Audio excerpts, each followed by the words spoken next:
اللہم لا تجعلنا منہم۔ اسی لیے دیکھیے کہ آگے بتا دیا گیا کہ کچھ منافقین تھے، یعنی منافقوں کا ذکر کیا کہ جنہوں نے اسلام کو ضرر پہنچانے کے لیے، اسلام کو ضرر پہنچانے اور کفر کو فروغ اور مسلمانوں کے درمیان کیا کیا تفرقہ ڈالنے کے لیے مسجد درار، مسجد درار کا مطلب کیا، نقصان دینے والی مسجد تعمیر کی۔ اللہ تعالیٰ اور اللہ تعالیٰ نے نبی صلی اللہ علیہ وسلم کو اس کے بارے میں اطلاع دے دی تھی، اور یہ چاہتے تھے کہ اس مسجد کو بنا کر اللہ کے نبی سے اس کی اوپننگ کروائیں، تو انہوں نے اس کی درخواست کی، مگر اللہ تعالیٰ نے تو اپنے نبی کو اس مسجد میں کھڑا ہونے سے منع کر دیا کہ آپ اس مسجد میں نہیں کھڑا ہوں گے، جو کہ جس کی جو بنیاد ہے وہ جسے کہا جائے تقوی پر نہیں ہے نا۔ اللہ کے نبی کو حکم دیا آپ ہرگز اس نام نہاد مسجد میں نماز نہ پڑھیں۔ اس کے قریب اسلام کی جو پہلی مسجد ہے، مسجد قباء، جو اول روز سے تقوی کی بنیاد پر ہے، آپ وہاں نماز پڑھیں۔ اس مسجد کی نماز طہارت کا خصوصی اہتمام کرتے ہیں، طہارت کے لیے ڈھیلی اور پھر پانی کا استعمال کرتے ہیں، اور اللہ ایسے پاک باز ہستیوں سے محبت کرتا ہے۔ اللہ اکبر، تو میں بھی اور آپ بھی کیا کریں، یہ مسجد بنائی تھی انہوں نے لیکن درہا ڈالنے کے لیے، نقصان پہنچانے کے لیے۔ منافق تو ہر دم چاہتے بھی ہیں نا مسلمانوں کی، جسے کہا جائے صف کو توڑنا چاہتے ہیں۔ تو اللہ کرے آج مسجدیں بنیں تقویٰ کی بنیاد پر، جتنا تقویٰ ہوگا آپ لوگوں کو سمیٹنے والے بنیں گے۔ اور خاص کر دیکھیے طہارت زندگی کا، یہ طہارت جو ہے وہ ایمان کا حصہ ہے نا، شطر الایمان، ایمان کا حصہ ہے۔ دعا کیا کیجیے، اللہم اجعلنی من التوابین وجعلنی من المتطہرین۔ اللہ ہمیں بھی پاک و صاف بنا دے، ہم بھی خوب خوب طہارت کا اہتمام کر کے ہر طرح کی جو ظاہری نجاست ہے اور دل کی نجاست ہے اس کو صاف کرنے والے بنے نا۔ تو ان کے نفاق کے بارے میں اللہ تعالیٰ نے بتا دیا کہ آپ جسے کہا جائے اس مسجد میں نہیں کھڑے ہوں گے، چنانچہ اس مسجد کو آپ کے حکم سے جلا کر راکھ کر دیا گیا۔ اس کے مقابلے میں دیکھیے مسجد درار کے مقابلے میں مسجد قباء، اور نفاق کے مقابلے میں اہل ایمان کا تذکرہ کر دیا دوبارہ، جو اپنے مال اور اپنی جانیں حصول جنت کے لیے اللہ کی راہ میں وقف کر چکے تھے۔ ان اہل ایمان کی 9 ایسی صفات کا ذکر کر دیا اللہ تعالیٰ نے کہ واقعی کہ جو واقعی کلمے کے تقاضے کو پورا کرتے تھے۔ میں نے اور آپ نے بھی الحمدللہ کلمہ پڑھا ہے، اور میں نے اور آپ نے بھی اللہ تعالیٰ سے ایک عہد لیا ہے، اور اس عہد کی راہ سے وہ اپنا مال اور جان اللہ کے حوالے کرتا ہے، اور اس کے بدلے میں جنت اللہ کی رحمت سے ملتی ہے۔ آج ان میں سے کتنے لوگ ہیں نا کہ جو مال اور جان اللہ کی مرضی کے خلاف استعمال کرتے ہیں، تو یہ دراصل کیا ہے، بدعہدی ہے اور امانت میں خیانت ہے۔ اسی لیے اللہ کے نبی صلی اللہ علیہ وسلم نے کیا فرمایا تھا، جو امانت کی پاسداری نہیں کرتا اس کا ایمان ہی نہیں، اور جو وعدہ پورا نہیں کرتا اس کا کوئی دین نہیں۔ اللہ تعالیٰ ہم سب کو جو وعدہ الست ہے نا، لا الہ الا اللہ، اللہ تعالیٰ اس کے تقاضوں کو پورا کرنے والا بنا دے۔ آج کس قدر جسے کہا جائے عہد کے خلاف کام کیا جاتا ہے، عہد کی پاسداری نہیں کی جاتی نا، اور اللہ سے بڑھ کر عہد کو پورا کرنے والا ہے کون؟ اس لیے بتا دیا گیا کہ میں اور آپ جو اللہ سے عہد کو نبھائیں گے نا، اور اللہ کے نبی کی اتباع کریں گے، تو اللہ سے بڑھ کر کوئی نہیں ہے جو اپنے عہد کو پورا کرنے والا ہے۔ اسی لیے کہا پس مومنوں کو اللہ سے دیے گئے اس سودے پر خوش ہو جانا چاہیے، خوشیاں منانی چاہیے، جو میں نے اور آپ نے اللہ تعالیٰ سے جسے کہا جائے اس عہد کے ذریعے سے کیے کہ میں اور آپ اللہ اور اس کے رسول کے مطابق، یعنی ان کے مطابق اپنی جان اور مال کو استعمال کریں گے۔ لیکن آج اگر میں اور آپ اس طرح نہیں کرتے تو پھر میں اور آپ اپنا ہی نقصان کرتے ہیں نا۔ اللہ تعالیٰ مجھے اور آپ کو ایسا کرنے والا بنا۔ اسی لیے دیکھیں آگے فوراً اہل ایمان کی 9 ایسی صفات کا ذکر کر دیا گیا جو ہر مومن کو اپنے اندر پیدا کرنے کی کوشش کرنی چاہیے۔ میں اور آپ بھی اللہ کے محبوب بندوں کے صف میں آنا چاہتے ہیں نا، تو میں اور آپ بھی ان 9 اوصاف کو اپنے اندر پیدا کریں۔ پہلی کیا، توبہ کرنے والے، بار بار اللہ کے حضور توبہ استغفار کرنے والے۔ دوسری عبادت کرنے والے، پوری زندگی میں ذوق و شوق کے ساتھ اللہ کی بندگی کرنے والے۔ تیسری کیا، حمد کرنے والے، یعنی وہ کثرت سے اللہ کی نعمتوں کا شکر بجا لانے والے ہیں۔ چوتھی چیز کیا، روزہ رکھنے والے، یعنی وہ اللہ کے دین کی خاطر آسائشوں اور دنیاوی لذتوں سے کنارہ کشی کرتے ہیں، تاکہ باہر نکل کر اللہ کے دین کی تبلیغ و جہاد کر سکیں، اور دنیاوی آسائشوں کے حصول کے بجائے آخرت کی کامیابی کے حصول کے لیے تن من دھن لگا سکیں۔ پھر دیکھیے سجدہ کرنے والے، وہ اللہ کی بارگاہ میں جھکنے اور عاجزی اختیار کرنے والے، نیک کام جسے کہا جائے رکوع کرنے والے، یعنی اللہ کے خاطر جھکنے والے۔ پھر آپ دیکھیے نیک کاموں کا حکم دینے والے، وہ اللہ کی رضا کے لیے جسے کہا جائے نیکی کو پھیلانے والے ہیں نا، اور کیسے اللہ کی رضا کے سامنے ایک دم سے بچ جانے والے نا، سر بسجود سجدہ کرنے والے، پھر کیا برائیوں سے روکنے والے، بری باتوں سے منع کرنے والے، اور کیا وہ اللہ کی حدودوں کی حفاظت کرنے والے، وہ اللہ کی حدود اور شاعر دینی کی حفاظت کرنے والے۔ یہاں رک کر میں اور آپ سوچیں کہ کیا میں اور آپ ان اوصاف کو اپنانا چاہتے ہیں؟ اگر آپ ان اوصاف کو اپنائیں گے تو اللہ تعالیٰ سے امید ہے کہ میں اور آپ بھی اللہ کے محبوب بندوں میں شامل ہوں گے۔ اللہم اجعلنا منہم۔ پھر دیکھیے کہ آگے بتا دیا کہ اللہ تعالیٰ کسی کو زبردستی گمراہ نہیں کرتا، بلکہ ان پر حق کو واضح کرنے کا پورا اہتمام فرماتا ہے۔ وہ لوگوں پر واضح کرتا ہے کہ آسمان و زمین کی تمام اختیارات اسی کے جسے کہا جائے قبضہ قدرت میں، زندگی اور موت اسی کے ہاتھ میں، لیکن اس کے مقابل میں کوئی تمہاری مدد ہی نہیں کر سکتا۔ اس کے باوجود جو لوگ شرک اور گمراہی کا راستہ اختیار کرتے ہیں، وہ دراصل کیا کرتے ہیں؟ اپنی جانوں پر خود ظلم کرتے ہیں۔ اللہ تعالیٰ ہم سب کو شرک کے قباحت سے بچائے، اللہم آمین۔ کثرت سے اللہ تعالیٰ سے یہ دعا مانگا کیجیے، رب انی اعوذ بک ان اسألک ما لیس لی بہ علم الا تغفر لی وترحمنی اکن من الخاسرین، اللہم آمین۔ اب آگے سے بتایا جا رہا ہے کہ غزوہ تبوک میں شرکت سے جو لوگ محروم رہ گئے تھے، ان میں 3 ایسے مخلص مسلمان تھے جن کے اخلاص اور ایمان میں کسی کو شک نہیں تھا۔ اب وہ 3 صحابی کون تھے؟ نمبر 1، کعب بن مالک رضی اللہ عنہ، بلال بن امیہ رضی اللہ عنہ، اور مرارہ بن ربیع رضی اللہ عنہ۔ ان تینوں نے کوئی عذر نہیں تراشا، بلکہ صاف صاف اعتراف کر لیا کہ پیچھے رہ جانے میں سراسر ہماری اپنی غلطی، سستی اور کاہلی کو دخل تھا۔ یہاں پہ رک کر میں اور آپ سیکھیں کہ میں اور آپ اکثر جو نیکیاں چھوڑتے ہیں، اس کے پیچھے کیا ہوتی ہے؟ ہماری سستی اور کاہلی ہوتی ہے۔ اللہ تعالیٰ ہمیں یہ بھی ایک طرف سے شیطان کی طرف سے ہوتی ہے نا، کہ انسان کو کاہلی میں ڈال دیتا ہے، سستی میں ڈال دیتا ہے، چلو کل کر لینا، چلو پرسوں کر لینا نا۔ تو یاد رکھیے جب کوئی نیکی کا موقع آئے، اللہ سے دعا مانگے کہ اللہ تعالیٰ مجھے اس کو پورا کرنے کی توفیق دے، اور کاہلی اور سستی سے اللہ کی پناہ میں آیا کیجیے۔ اللہم انی اعوذ بک من الہم والحزن والعجز والکسل والجبن والبخل وضلاء الدین وغلبۃ الرجال۔ اس دعا کو کثرت سے پڑھیں انشاءاللہ۔ اب دیکھیے تو اب کیا ہوا کہ مطلب یہ انہوں نے کوئی جسے کہا جائے عذر نہیں تراشا، بلکہ اعتراف کر لیا پیچھے رہ جانے میں سراسر کیا تھا؟ ان کی اپنی غلطی تھی، سستی اور کاہلی کا دخل تھا۔ تو ان کے معاملے کو کیا کیا الگ کر کے رکھا گیا، یہاں تک کہ 50 دن تک ان کا بائک آؤٹ بھی کیا گیا۔ 50 دن، 50 days، آپ سوچے کتنی لمبا عرصہ ہے ٹائم پیریڈ جو ٹرائل کا نا۔ اللہ نہ کرے ہم میں سے اللہ تعالیٰ کسی کو اتنے دن تک ٹرائل میں ڈالے۔ اب دیکھیے بعض اوقات آپ دعا کرتے رہتے ہیں اور آپ پریشان رہتے ہیں، لیکن اس کے باوجود آپ کو ایسا خدا نہ خواستہ فیل کبھی نہیں ہونا چاہیے کہ میری دعا قبول نہیں ہوتی۔ اب دیکھیے 50 days تک ٹوٹل بائک آؤٹ، کوئی آپ سے مل نہیں سکتا تھا، آپ تینوں صحابہ کے ساتھ نہ بات کرتا، لیکن پھر بھی دیکھیے انہیں سچ بولنے کی وجہ سے ایسا نوازا گیا کہ ان کی توبہ کی قبولیت کا اعلان وحی کے ذریعے سے کیا گیا۔ تو میرا اور آپ کے لیے سیکھنے کی بات کیا ہے کہ نمبر 1 جو سیکھنے کی بات ہے کہ کبھی بھی اللہ سے دعا کریں، یا معاملہ کبھی بھی جسے کہا جائے آپ کی کاہلی سستی کی وجہ سے آپ کسی بھی نیکی کے کام سے پیچھے رہ جائیں، اور ایسے موقع پر جب آپ اللہ سے رجوع کرتے ہیں اور آپ کو دوبارہ نیکی کے موقع نہیں ملتے، تو آپ صبر کیجیے، اللہ سے مانگتے رہیے، مانگنے میں کمی نہیں کیجیے، اور کبھی بھی عذر بہانے جو شیطانی رویہ ہوتا ہے نا کہ گناہ بھی کرے اور اس کو دوسروں پر بلیم جسے کہا جائے کرتے ہیں، اکثر یہ ہوتا ہے کہ گناہ ہم خود کرتے ہیں اور دوسروں پر اس کا بوجھ ڈال دیتے ہیں کہ اس کی وجہ سے آج میں نے ایسا کیا نا۔ تو یاد رکھیے یہ چیزیں کل آپ کو فائدہ نہیں دیں گی۔ ہمیشہ سچوں کے ساتھ جو ساتھ دینا چاہیے نا، وَقُولُوا لِلَّهِ صَادِقِينَ، سچ کا بول بالا کیجیے، سچ کا وزن ہوتا ہے۔ اب دیکھیے انہوں نے سچ بولا اور اللہ تعالیٰ نے ان کی توبہ کی قبولیت کے لیے وحی کے ذریعے سے جسے کہا جائے اعلان کر دیا۔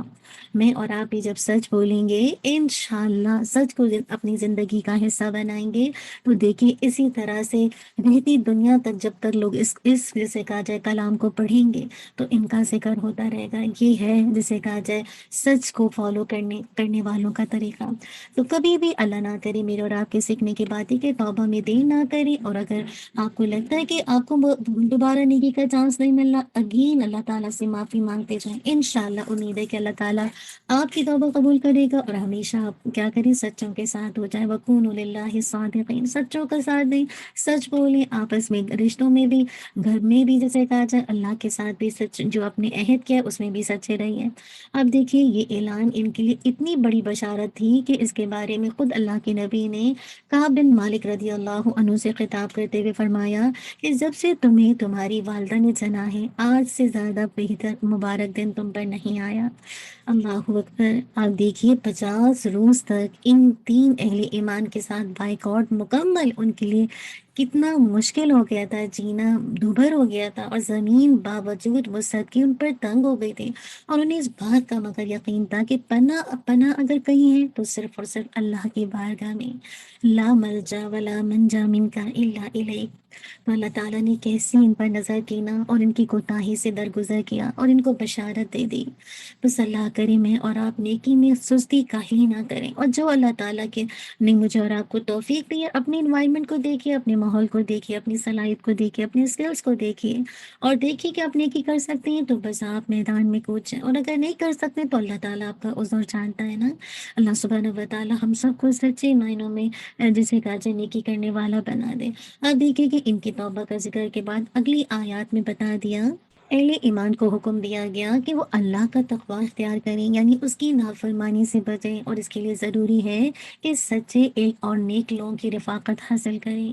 اور بلا شبہ آپ دیکھیے اچھا ماحول انسان کو نیکی پر ثابت قدم رکھتا ہے، اور برا ماحول بگاڑ دیتا ہے۔ وہ حدیث کا مفہوم آتا ہے نا، یاد ہے کہ اللہ کے نبی صلی اللہ علیہ وسلم نے فرمایا تھا نا، نیک جو دوست کی مثال ہے نا کہ خوشبو والے کی طرح ہے نا، اگر تم اس کے ساتھ نہ بھی بیٹھو گے، وہاں سے گزرو گے بھی تو تمہیں اس کی خوشبو آئے گی نا، یعنی آپ کو اس کا کچھ نہ کچھ اثر آئے گا۔ لیکن برے دوست کی مثال کیا ہے؟ بھٹی کی طرح نا، جیسے آپ کتنی زیادہ اس میں سے آگ نکلتی ہے نا، اگر تم وہاں نہ بھی بیٹھو گے، وہاں سے گزرو گے بھی تو کچھ نہ کچھ اس کا اثر تمہاری زندگی میں آئے گا۔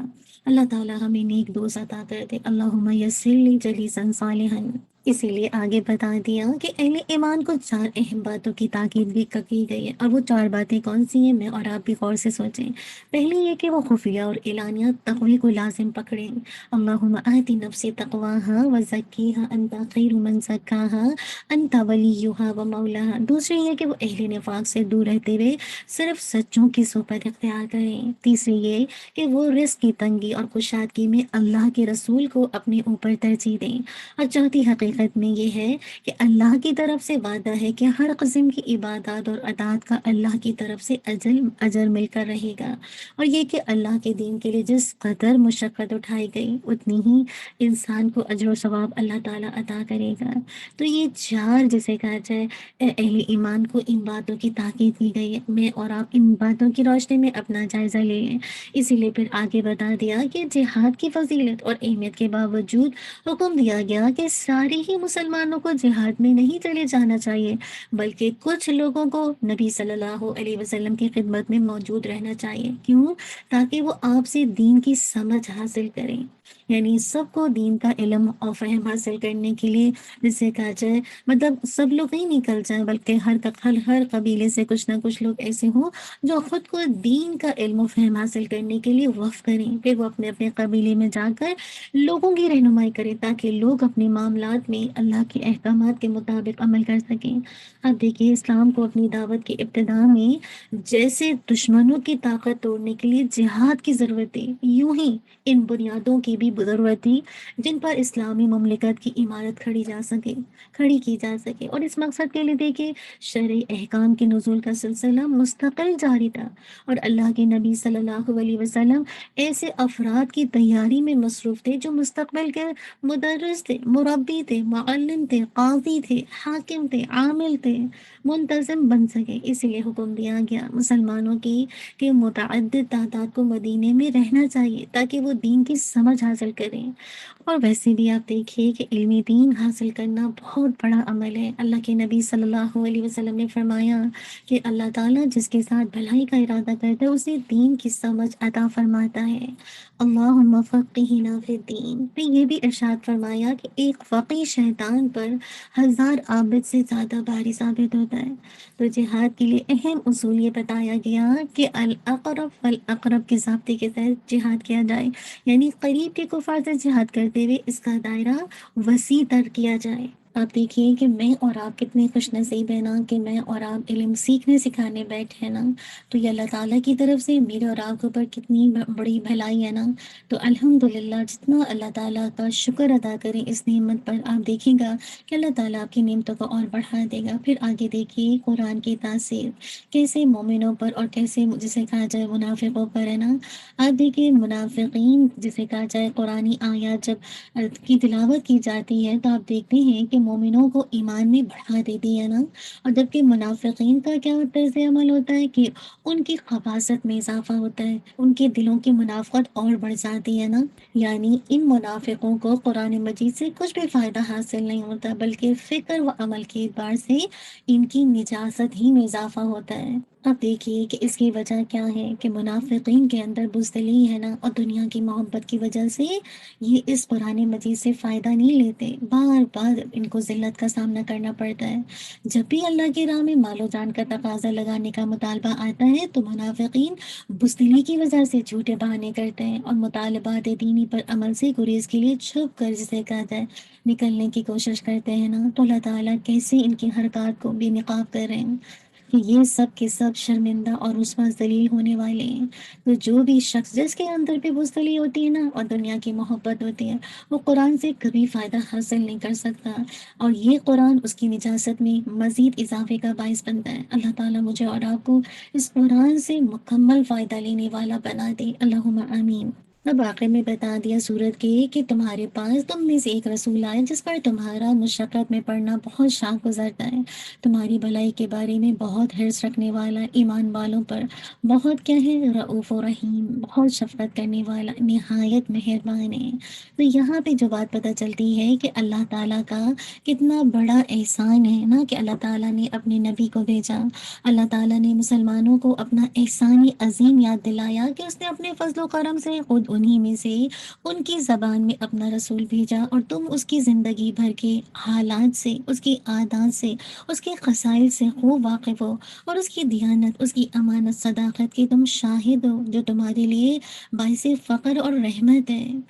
مومنوں کی جسے کہا جائے اصلاح اور فلاح کا شدید حریص ہے، حرص رکھتا ہے۔ حرص کیا ہوتی ہے؟ ایسی چیز جس سے انسان کو تکلیف ہو، اس میں دنیاوی مشقتیں بھی آتی ہیں اور اخروی عذاب دونوں شامل ہیں۔ تو اس پیغمبر پر تمہاری ہر طرح کی تکلیف و مشقت گراں گزرتی ہے۔ آپ صلی اللہ علیہ وسلم نے فرمایا میں آسان دین حنفی دے کر بھیجا گیا ہوں، بے شک یہ دین آسان ہے۔ آپ سب سے زیادہ اس بات کے حریص تھے کہ لوگ اخروی عذاب یعنی دوزخ سے بچ جائیں، اسی لیے آپ صلی اللہ علیہ وسلم نے فرمایا کہ میں تمہیں پشتوں سے پکڑ کر کھینچتا ہوں، لیکن تم مجھ سے دامن چھڑا کر زبردستی ناری جہنم میں داخل ہوتے ہو۔ دوزخ سے بچنے کا واحد راستہ آپ صلی اللہ علیہ وسلم پر ایمان لا کر آپ کا فرما بردار بن جانا ہے۔ یہی وجہ تھی کہ جب لوگ آپ صلی اللہ علیہ وسلم پر ایمان نہ لاتے تو آپ سخت بے قرار ہو جاتے۔ آپ صلی اللہ علیہ وسلم کی اس کیفیت کو قرآن میں کئی بار دہرایا گیا ہے۔ آپ کو یاد ہے کہ سورہ کہف میں آتا ہے نا فَلَعَلَّكَ بَاخِعٌ نَفْسَكَ عَلَىٰ آثَارِهِمْ إِن لَّمْ يُؤْمِنُوا بِهَٰذَا الْحَدِيثِ أَسَفًا۔ آپ تو رحمت للعالمین تھے نا، آپ تڑپتے تھے، آپ جسے کہا جائے مومنوں کے لیے حریص تھے کہ وہ لوگ ایمان لے آ جائیں۔ آپ تو اپنی جان کو ہلاک کرنے والے تھے ان لوگوں کے پیچھے جو ایمان نہیں لاتے۔ اسی لیے دیکھیے کہ آخر میں اللہ تعالیٰ نے اپنی نبی کی تعریف بیان کی اور آپ کے لیے اپنے اسماء الحسنہ میں سے دو نام منتخب فرمائے، رعوف اور رحیم۔ اور اس میں شک نہیں ہے کہ آپ اپنی امت بلکہ ساری انسانیت کے حق میں بے حد شفیق اور مہربان تھے۔ ابن عباس رضی اللہ عنہ فرماتے ہیں کہ اللہ تعالیٰ نے اپنے ناموں میں سے یہ دو نام آپ کے سوا کسی کے لیے بھی جمع نہیں فرمائے، رعوف اور رحیم۔ کس قدر جسے کہا جائے رحم کرنے والے تھے آپ۔ اور دیکھیے کہ رحم کا تعلق تو ہر طرح کے حالات میں یکساں ہے، اور رؤوف اس شخص کو کہتے ہیں جس کا دل کسی پر مصیبت یا سختی دیکھ کر فوراً پسیج جائے اور اسے ترسانے لگے۔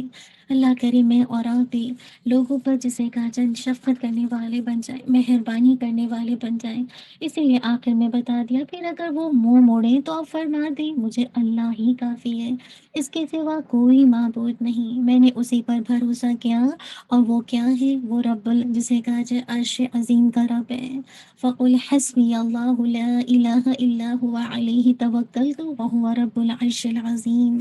اب دیکھیے کہ یہ آیت قرآن حدیث کی تعلیم کا خلاصہ ہے کہ اسباب و ضروریات مہیا کرنے کی پوری کوشش کرو، اور وہ جمع ہو جائے تب بھی کیا کرو، ان پر نہیں بلکہ اللہ پر بھروسہ کرو، اور ایک بھی سبب مہیا نہ ہو سکے تب بھی کیا کرو، اللہ پر بھروسہ رکھو جس کے سوا کوئی معبود نہیں، اور وہ کوئی عام بادشاہ نہیں ہے بلکہ عرش عظیم کا رب ہے، کوئی چیز اس کی سلطنت اس کی دسترس سے باہر نہیں ہے، تمام اسباب ختم ہونے پر ایک اللہ پر اعتماد اور اس کے مطابق اللہ کی مدد کا مظاہرہ اپنے غار ثور میں دیکھا تھا، کیسے اللہ کے نبی کہہ رہے تھے لا تحزن ان اللہ معنا، غم نہ کرو اللہ ہمارے ساتھ ہے۔ اسی طرح آپ دیکھیں کہ جنگ احد کے اینڈ پر کیسے، جسے کہا جائے کہ جب دوبارہ ان کو کہا گیا کہ آگے چلنا ہے، وہ واپس پلٹ کر آ رہے مقابلے کے لیے، تو کیسے وہ چیز ان کو جسے کہا جائے جنگ کے لیے ابھارتی ہے، اور وہ کہتے ہیں حسبنا اللہ و نعم الوکیل، ہمارے لیے اللہ کافی ہے۔ اسی طرح آپ دیکھیے کہ جو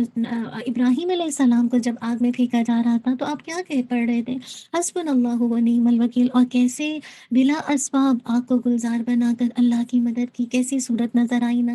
اسی طرح سورہ بروج میں آپ دیکھیے، آل عمران میں بھی دیکھیے کہ اصحاب الاخدود کے لڑکے کے پاس جب تمام اسباب ختم ہو گئے تو اس نے انہی الفاظ کے ساتھ کیسے پکارا اللہ کو، اللہ مکفینیہم بما شئت، اے اللہ مجھے ان سے کافی ہوتا جس چیز کے ساتھ تو چاہے۔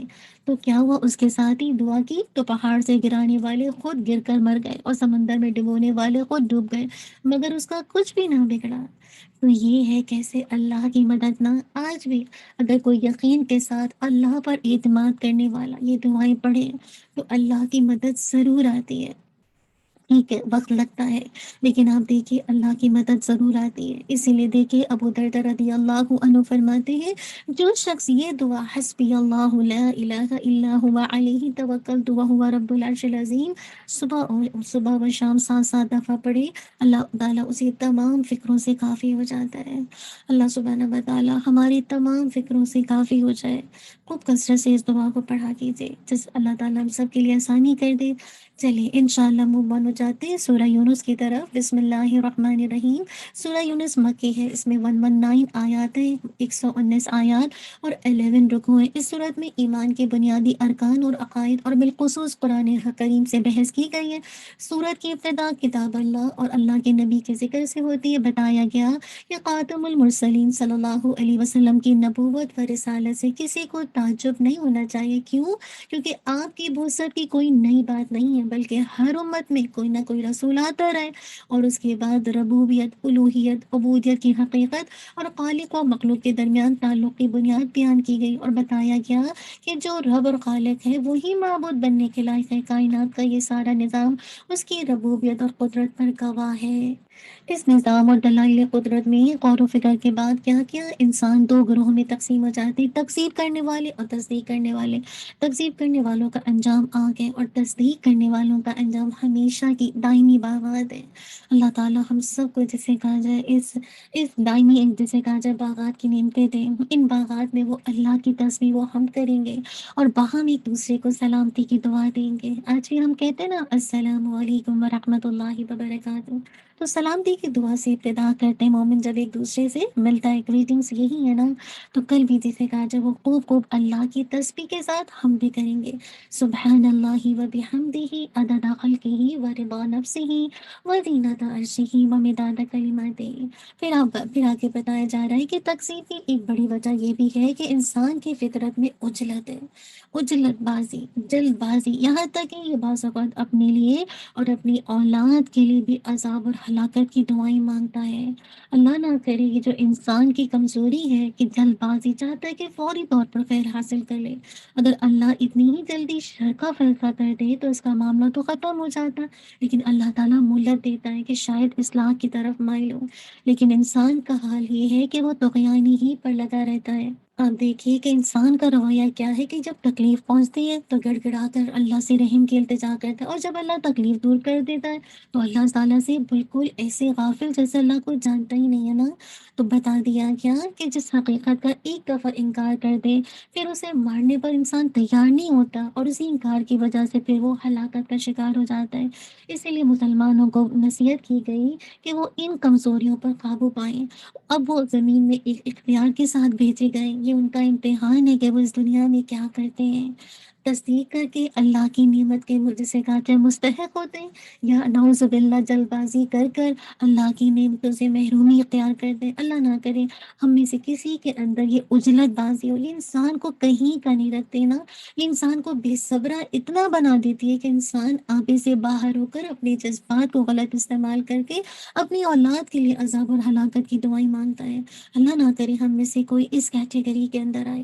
آپ دیکھیے کہ حدیث کا مفہوم مانتا ہے کہ تم اپنے لیے، اپنی اولاد کے لیے، اپنی مال و کاروبار کے لیے بد دعائیں مت کیا کرو، کہیں ایسا نہ ہو کہ تمہاری بد دعائیں اس گھڑی کو پالیں جس میں اللہ کی طرف سے دعائیں قبول کی جائیں، بس وہ تمہاری بد دعائیں قبول فرما لے۔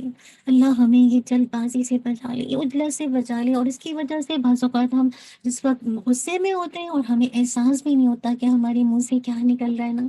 اللہ تعالیٰ ہم سب کو بچا لے، اللہم آمین، اور ہم سب کو حلم عطا کر دے۔ اللہ تعالیٰ کی صفت ہے، اللہ تعالیٰ سے رو رو کے اللہ کی اس صفت کو مانگ کے اللہ ہمارے اندر بھی ٹھہراؤ آ جائے۔ اس طرح دیکھیے آگے بتایا جا رہا ہے ان جھٹلانے والوں کا حال یہ ہے جو جھٹلاتے ہیں نا اور اس انداز سے جلدی اجلت بازی کرتے ہیں، تو ان کے بارے میں بتائیں یہ قرآن کو جھٹلانے اور ان کا مذاق اڑانے سے بھی باز نہیں آتے، اور اللہ کے نبی سے استہزاء کے طور پر کہتے ہیں کہ آپ کوئی دوسرا قرآن لے آئیں یا اس میں کچھ تبدیلی کریں۔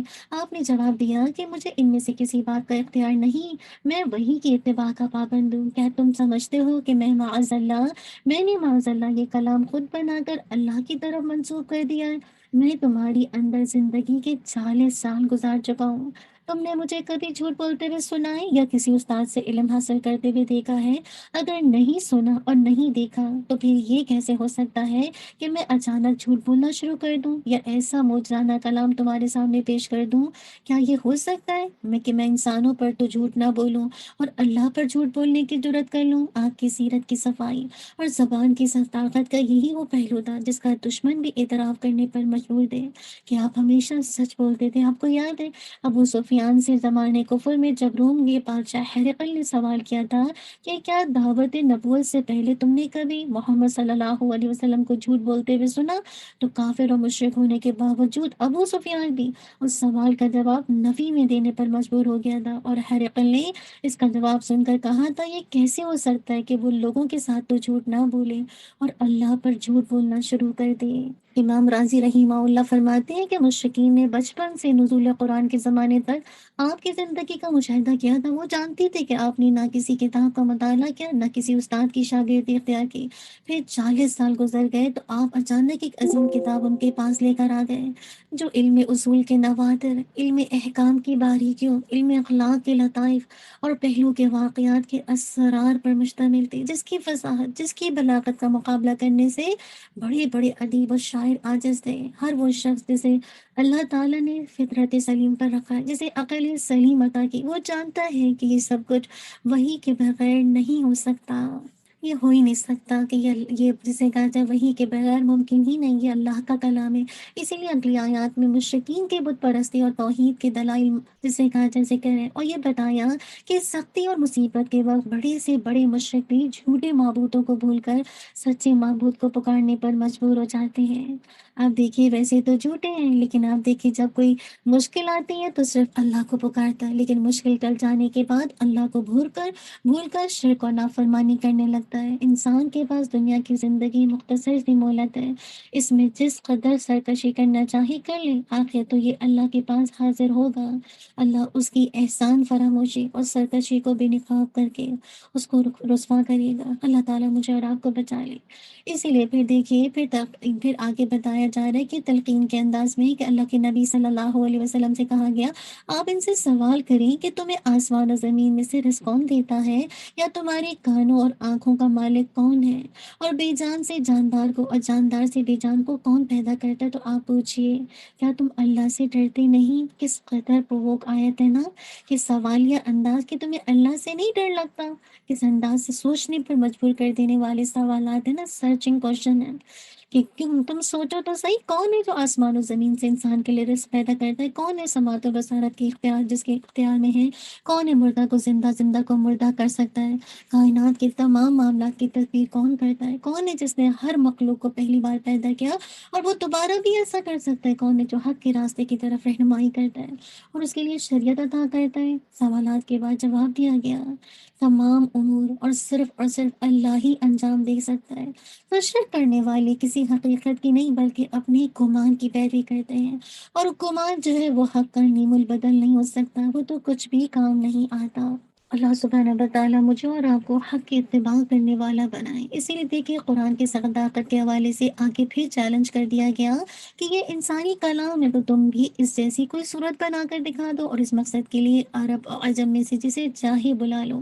اور پھر اللہ ان کی تکذیب کا سبب خود ہی اللہ تعالیٰ نے بتا دیا، وہ یہ کہ انسان کی طبیعت ایسی ہے کہ وہ جس چیز سے جاہل ہوتا ہے نا اور اس کی حقیقت سمجھ نہیں پاتا تو سرے سے اس کا انکار ہی کر دیتا ہے، اس کو ماننا ہی نہیں چاہتا۔ تو مشرکین نے بھی یہی کیا، جسے کہا جائے مشرکین نے بھی توحید، بعث بعد الموت اور قرآن کی صداقت کا انکار کیا، اور اس کی بڑی وجہ یہ تھی کہ وہ جاہل تھے، عدم علم تھا۔ تو اللہ تعالیٰ نے اس صورت میں انہیں ڈانٹ اور تنبیہ کے ساتھ کہیں نصیحت اور کہیں خیر خواہی کے انداز میں ان تینوں جو بنیادی عقائد کے بارے میں جسے کہا جائے مطلب ایمان لانے کی دعوت دی ان کو، قرآن کریم کی اعلیٰ صفات بیان کرتے ہوئے فرمایا، اے لوگوں، تمہارے پاس تمہاری رب کی طرف سے نصیحت، دلوں کی بیماری کی شفا اور ایمان والوں کے لیے ہدایت اور رحمت آ پہنچی ہے، تو کہہ دیجئے کیا یہ کتاب اللہ کے فضل اور اس کی رحمت سے نازل ہوئی ہے؟ تو چاہیے کہ لوگ اس سے خوش ہوں، یہ اس مال و دولت سے کہیں بہتر ہے جسے وہ جمع کرتے ہیں۔ آپ سوچیں کہ میں اور آپ دنیا میں کیا کچھ مال و دولت جمع کرتے ہیں نا، تو یہ قرآن اللہ کے فضل اور اس کی رحمت سے میں اور آپ اس نعمت پر خوش ہوں، یہ دنیا میں ہر اس چیز سے جو دنیا میں اس سے بہتر ہے، اور کیا کچھ میں اور آپ اپنے پاس جمع کر کر کے رکھتے ہیں نا۔ خاص کر دیکھیے قرآن کی 4 صفات ہیں، کیا ہے؟ معزت، شفا، ہدایت، رحمت۔ معزت کیا ہوتی ہے؟ اس صفت کو کہتے ہیں جو انسان کو دنیا کی رنگینیوں سے ہٹا کر اللہ کی یاد اور روز آخرت کی طرف توجہ مبذول کرے، اور اس کے دل میں دنیا سے بے رغبتی اور آخرت سے لگاؤ پیدا ہو۔ شفا کیا ہے؟ قرآن دلوں کی بیماریوں پر، مثلا شرک ہے، کفر کا عقیدہ، بغض، حسد، خود غرضی، بخل، لالچ وغیرہ سے شفا کا کام دیتا ہے۔ جو شخص قرآن پڑھتا ہے اور اس پر عمل کرتا ہے تو یہ بیماریاں اس کے دل سے دور ہو جاتی ہیں۔ میں اور آپ بھی کتنا پریشان رہتے ہیں نا، کبھی کبھی کسی کے بارے میں برے خیالات آتے ہیں، تو بس قرآن پر پڑھ کر عمل کرنا شروع کر دیں۔ پھر دیکھیے تیسری چیز جو قرآن کی خوبی بیان کی گئی ہے وہ ہے ہدایت۔ قرآن انسانی زندگی کی رہنمائی کرتا ہے، ہر فرد کے حقوق کا الگ الگ تعین کرتا ہے جس سے کسی پر زیادتی نہیں ہوتی۔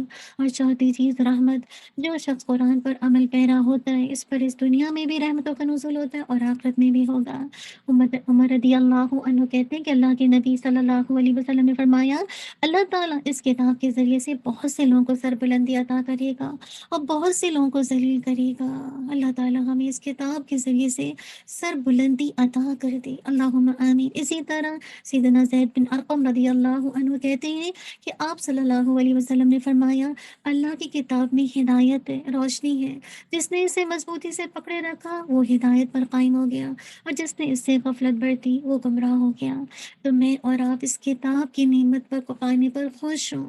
اللہ کی رحمت ہے مجھ پر اور آپ پر، اللہ کا فضل ہے کہ جس نے مجھے اور آپ کو اپنی زندگی میں اس کتاب کو کھولنے کی توفیق دینا۔ اللہ تعالیٰ ہمیشہ مجھے اور آپ کو اس کتاب سے جوڑ کے رکھے۔ یہ وہ واحد رسی ہے جس کا سرا میں اور آپ پکڑے رہیں گے تو کبھی گمراہ نہیں ہوں گے۔ اللہ تعالیٰ مجھے اور آپ کو مضبوطی سے اس کتاب کو پڑھ کر اس پر عمل کی توفیق عطا کر دے۔ اللہم انی اسألک من فضلک و رحمتک فإنہ لا یملکها الا انت۔ اب دیکھیے کہ اللہ تعالیٰ فرماتے ہیں اگر ہم یہ قرآن کسی پہاڑ پر اتار دیتے تو تم دیکھتے کہ اللہ کے خوف سے کیسے دبا جا رہا ہے اور پھٹتا جاتا ہے، اور یہ مثالیں ہم لوگوں کے لیے بیان کرتے ہیں تاکہ وہ کیا کریں؟ غور و فکر کریں یا تفکروں۔ کیا میں اور آپ سے کہا جائے غور و فکر کرتے ہیں؟ جتنا زیادہ آپ اس قرآن مجید پہ انشاءاللہ اس کو پڑھیں گے، اس پر غور و فکر کریں گے، اس کی تلاوت کریں گے، ایسا لگے گا رحمت، سکون، اطمینان آپ کی زندگی میں آ گیا۔ آج کس قدر لوگ پریشان ہیں نا، غم کا شکار ہیں۔ یاد رکھیے اگر آپ چاہتے ہیں آپ کا ڈپریشن دور ہو، آپ کے غم دور ہو، آپ کی زندگی میں سکون آئے، تو آواز کے ساتھ توجہ کے ساتھ اس کی تلاوت کرنا شروع کر دیں، آپ دیکھیے گا کہ یہ آپ کے غموں کا مداوع بن جائے گا۔ اس قرآن مجید اللہ کا کلام ہے، اللہ کے نبی کے قلب ادھر پر اتارا گیا۔ اس کی تاثیر سب سے پہلے دل پر اثر انداز ہوتی ہے، اور جو دل جسے کہا جائے دل کے ذریعے سے رحمت اور سکون کا باعث بنتی ہے اس کی تلاوت۔ قرآن مجید جس گھر میں تلاوت کیا جاتا ہے، اللہ کی رحمت کی اللہ تعالیٰ کی رحمت کے ملائکہ اترتے ہیں، اس گھر میں شیطانی اثرات کا خاتمہ ہونے کے ساتھ ساتھ خیر و برکت کا نزول ہوتا ہے۔ آج گھروں سے برکتیں کیوں اٹھ گئی ہیں؟ کہ ہم نے قرآن کی تلاوت چھوڑ دی ہے، اس پر غور و فکر کرنا چھوڑ دیا۔ اسی لیے دیکھیے شیطانی قوتیں کیسے ہمارے گھروں پر اثر انداز ہو گئی ہیں نا۔ اور جس قوم کے اندر اس قرآن مجید کا نفاذ ہوتا ہے، پھر وہ قومیں محفوظ رہتی ہیں جنگ سے، جدال سے، حق حسد سے، بغض سے، آپس میں اختلافات سے۔ اور آپس میں پھر آپ دیکھیے جب اس قرآن کا نفاذ ہوتا ہے نا، تو آپس میں بھائی چارہ پیدا ہوتا ہے، مسلمانوں کی معیشت میں برکت ہوتی ہے، ملک خوشحال ہوتا ہے۔ اللہ کریم ہے اور آپ اس قرآن مجید کو واقعی اس سے شفا لینے والے، اس سے نصیحت لینے والے، اور جسے کہا جائے اس کی رحمت اور اس کی برکت کو لینے والے بن جائیں۔ اللہم آمین۔ پھر دیکھیں کہ آگے بتا دیا کہ آپ اے اللہ کے نبی آپ صلی اللہ علیہ وسلم کسی حال میں نہیں ہوتے، اور اے لوگوں تم کوئی عمل نہیں کرتے مگر اللہ دیکھ رہا ہوتا ہے۔ یہ جو اللہ کا دیکھنا ہے، البصیر، یہ انسان کو اللہ کی طرف توجہ دلاتا ہے۔ خاص طور پر ایک عمل کا نام لے کر ذکر کیا گیا، اور وہ کیا ہے؟ تلاوت کلام پاک۔ اللہ کو یہ عمل انتہائی پسند ہے کہ اس کا کوئی بندہ دیگر مصروفیات زندگی کو مصروفیات دنیا کو چھوڑ کر اللہ کی کتاب کی تلاوت کر رہا ہوں۔ اب دیکھیے کائنات میں ذرہ برابر ہے، اور چھوٹے سے چھوٹا عمل بھی ہر وقت میں اور آپ جو کرتے ہیں اللہ کی نگاہ میں، اس کے علم میں۔ تو خاص کر جب آپ عمل کرتے ہیں، اللہ کی واچنگ کو محسوس کیجیے، اللہ کی ذات جو البصیر ہے، وہ اس کو محسوس کیجیے کہ وہ آپ کو دیکھ رہا ہے۔ اسی لیے بتایا کہ اللہ کے دوست جو اولیاء اللہ ہوتے ہیں وہ پاک باز ہستی ہیں، جو ایمان کی دولت اور تقوی کی سعادت سے سرفراز ہوتی ہیں۔ ان کے دل نور ایمان سے منور ہوتے ہیں، اور اعمال سے جو کہ صالح ہیں اس سے منور ہوتے ہیں، اللہ کی اطاعت سے مزین ہوتے ہیں۔ ان کے لیے دنیا اور آخرت میں بشارتیں ہیں، نہ انہیں ماضی کے حادثات و واقعات کا افسوس ہوگا، اور نہ وہ مستقبل کے اندیشوں سے پریشان ہوتے ہیں۔ وہ ہر وقت اللہ کی رضا پر راضی ہوتے ہیں نا۔ تو یہ ہے وہ عزت کا مقام جو اللہ انہیں دیتا ہے۔ بس اللہ تعالیٰ مجھے اور آپ کو واقعی اللہ کی دوست بننے والا بنائے، ایمان کی دولت، تقوی کی دولت سے اپنے آپ کو اس دولت سے مالا مال کرنے والا بنائے۔ اب آگے دیکھیے آخر میں کہ توحید کے دلائل، بعض بعد الموت کا یقینی ہونا، اور قرآن کریم کی صداقت بیان کرنے، اور مشرکین کی تردید کے بعد عبرت و نصیحت کے لیے 3 قصہ بیان کیا گیا، جن میں سے پہلا قصہ شیخ الانبیاء نوح علیہ السلام کا، جن کی عمر و زمانہ تبلیغ تمام انبیاء علیہ السلام سے زیادہ طویل، مگر آپ کے جو فالوورز تھے بہت کم تھے۔ پھر حضرت موسیٰ علیہ السلام اور ہارون علیہ السلام کا قصہ بیان کیا گیا، جنہوں نے فرعون جیسی خدائی کی دعوے دار کا مقابلہ کیا۔ تیسرا قصہ یونس علیہ السلام کا ہے، اور انہی کے نام پر اس سورت کا نام رکھا گیا ہے۔ قرآن کریم میں یونس علیہ السلام کا جسے کہا جائے صراحتاً نام 4 جگہ آیا، اور 2 مقامات پر انہیں مچھلی والے کی صفت کے ساتھ ذکر کیا گیا۔ وہ اپنی قوم کے ایمان سے مایوس اور اللہ کا عذاب آنے کو یقینی دیکھ کر نینوا کی سرزمین چھوڑ کر چلے گئے۔ آگے جانے کے بعد جب وہ کشتی میں سوار ہوئے، تو کشتی والوں نے سمندر میں طغیانی کی وجہ سے انہیں سمندر میں پھینک دیا۔ ایک بڑی مچھلی نے انہیں نگل لیا، اللہ تعالیٰ نے انہیں مچھلی کے پیٹ میں زندہ رکھا، اور بالآخر چند روز بعد مچھلی نے انہیں ساحل پر اگل دیا۔ ادھر یہ ہوا کہ ان کے قوم کے مرد اور عورتیں، بچے اور بڑے، سب صحرا میں نکل آئے، اور انہوں نے آہوزاری کی، توبہ استغفار شروع کر دیا، اور سچے دل سے ایمان قبول کر لیا۔ اس سچے دل سے ایمان قبول کرنے کی وجہ سے اللہ تعالیٰ نے کیا کیا؟ ان کی طرف سے عذاب کو ٹال دیا۔ تو کیا بات پتہ چلی یونس علیہ السلام کے قصے سے؟ کہ کیا انہوں نے جسے کہا جائے جب قوم نہیں مانی تو وہ اپنی قوم کے ایمان سے مایوس ہو گئے۔ تو میں اور آپ کبھی بھی، بچے اگر آپ کی بات نہیں مانتے، یا آپ کے گھر والے آپ دین کی دعوت دیتے ہیں تو اور وہ آپ کی بات نہیں سنتے، تو کبھی بھی ان کے ایمان سے مایوس نہ ہو۔ اللہ تعالیٰ کب کس کو کیسے ایمان کی دولت سے سے نواز دے اور شعوری ایمان دے دے۔ ہمیں نہیں پتا، بعض اوقات ہم عجلت میں آ کر جسے کہتے ہیں یا تو بددعا دیتے یا ان سے ٹرن اوے ہو جاتے، منہ موڑ لیتے۔ نہیں، ایسے موقع پر آپ نے کیا کرنا ہے، آپ نے خوب خوب اللہ تعالیٰ سے اپنے لیے بھی جیسے کہا جائے ہدایت کی دعا کرنی ہے، اور ان کے لیے بھی ہدایت کی دعا کرنی ہے۔ اور پھر آپ دیکھیے مچھلی کے پیٹ میں اللہ کی رحمت سے وہ زندہ رکھے، سوچے کتنا ایسڈ ہوگا نا، لیکن کیسے اللہ کی عزت سے، اللہ جس کو کہتے ہیں نا زندہ رکھنا چاہے اسے کوئی ہلاک ہی نہیں کر سکتا۔ اور کیسے جیسے کہا جائے اللہ تعالیٰ نے مچھلی سے مطلب مچھلی نے کیسے ان کو ساحل پہ لا کے پھینک دیا، اور کیسے اللہ تعالیٰ نے پھر ان کی توبہ قبول کی نا، اور انہوں نے کیا دعا مانگی تھی، لا الہ الا انت سبحانک انی کنت من الظالمین۔ اور کیسے جیسے کہا جائے قوم نے ایسے موقع پر جب نبی چھوڑ کے چلے گئے اس بستی کو، تو قوم نے کیسے آوزاری کی اور توبہ استغفار کی۔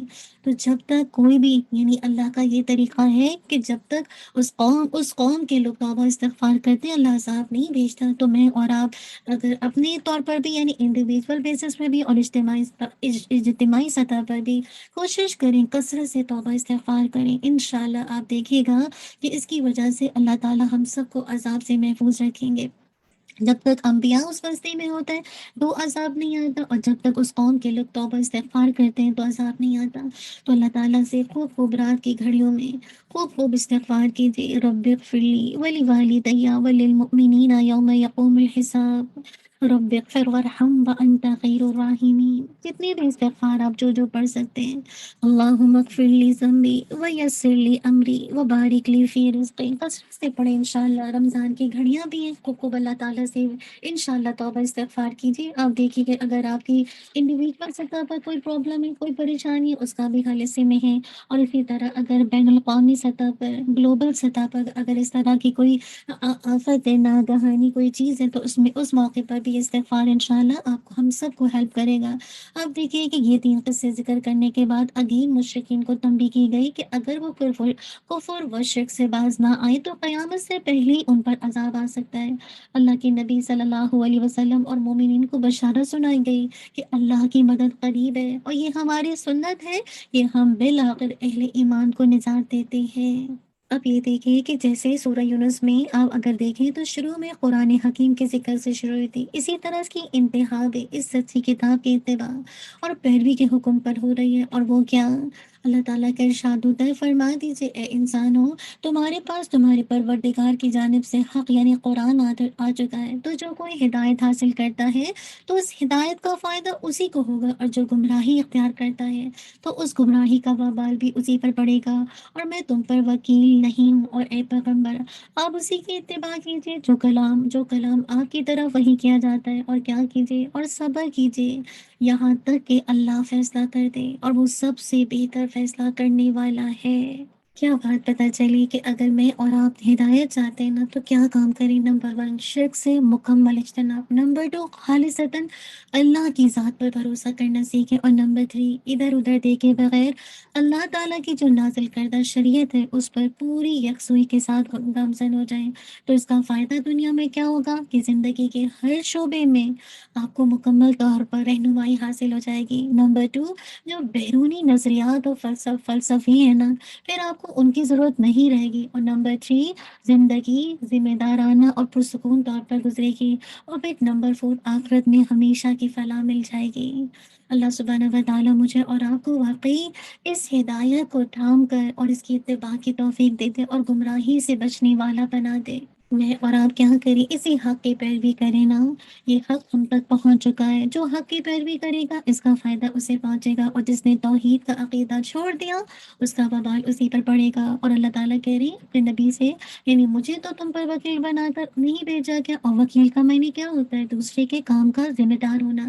نبی کا کام کیا ہے؟ حق پہنچا دینا۔ ایک داعی دین کا کام کیا ہے؟ حق پہنچا دینا، منوانا نہیں۔ لہٰذا اے نبی صلی اللہ علیہ وسلم، آپ اسی کی اتباع کریں جو آپ کی طرف وحی کی جاتی ہے، اور لوگوں کی مخالفت پر جسے کہا جائے حوصلہ رکھیں اور پوری دل جمعی اور ثابت قدمی کے ساتھ اپنا کام کرتے جائیں، یہاں تک کہ اللہ کا حکم آ جائے۔ اللہ تعالیٰ بہترین حاکم ہے۔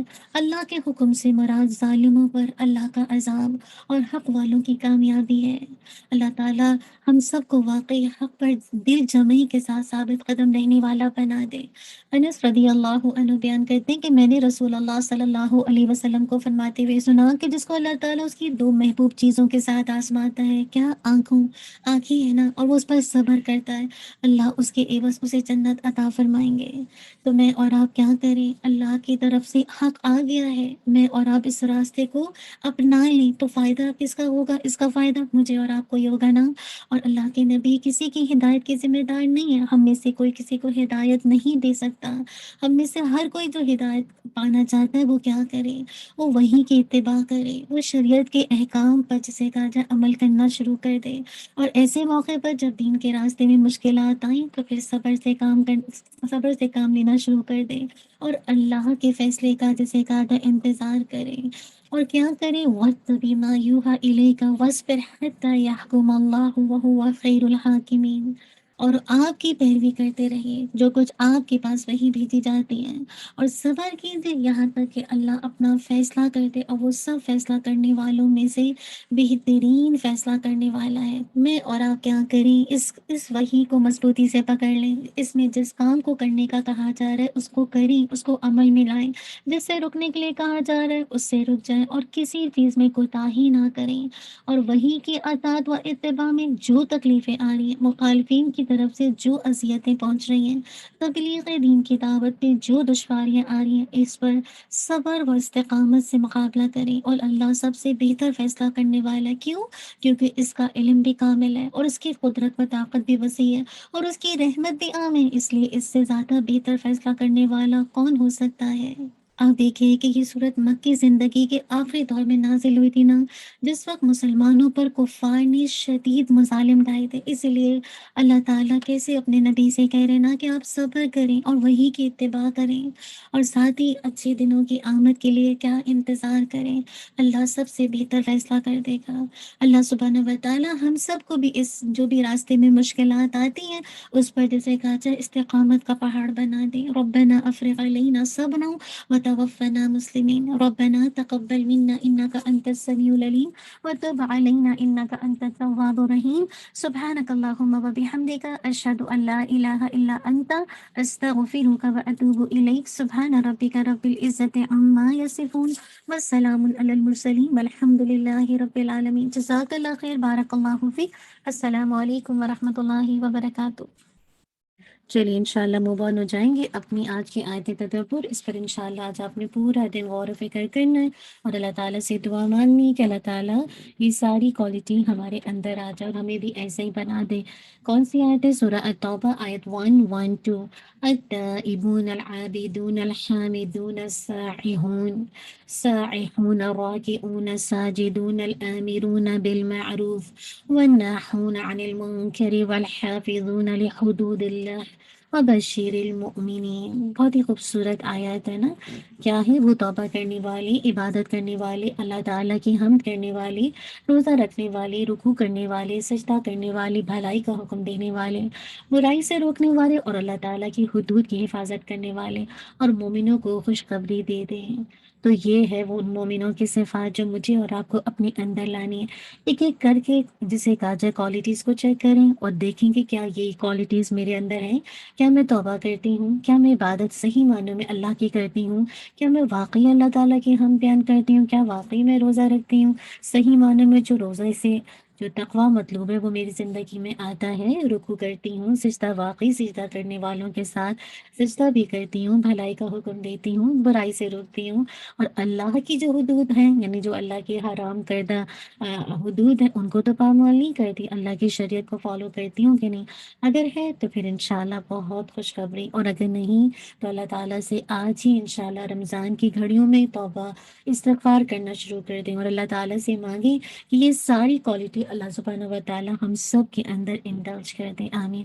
پھر آج کی دعاؤں کو دیکھ لیجیے گا، آج کون کون سی دعائیں ہیں انشاءاللہ جو کہ آج کے لیسن میں پڑھی گئی، اور اس کے بعد آپ دیکھ لیجیے گا انشاءاللہ کرنے کے کام ہے ایک طرح سے چیک لسٹ کی شکل میں، اور اس چیک لسٹ کا مقصد یہ ہوتا ہے کہ میں اور آپ اپنا جائزہ لیں کہ کہیں خدا نخواستہ کوئی ایسی چیز تو نہیں ہے جس میں اور آپ انوالو ہے نا۔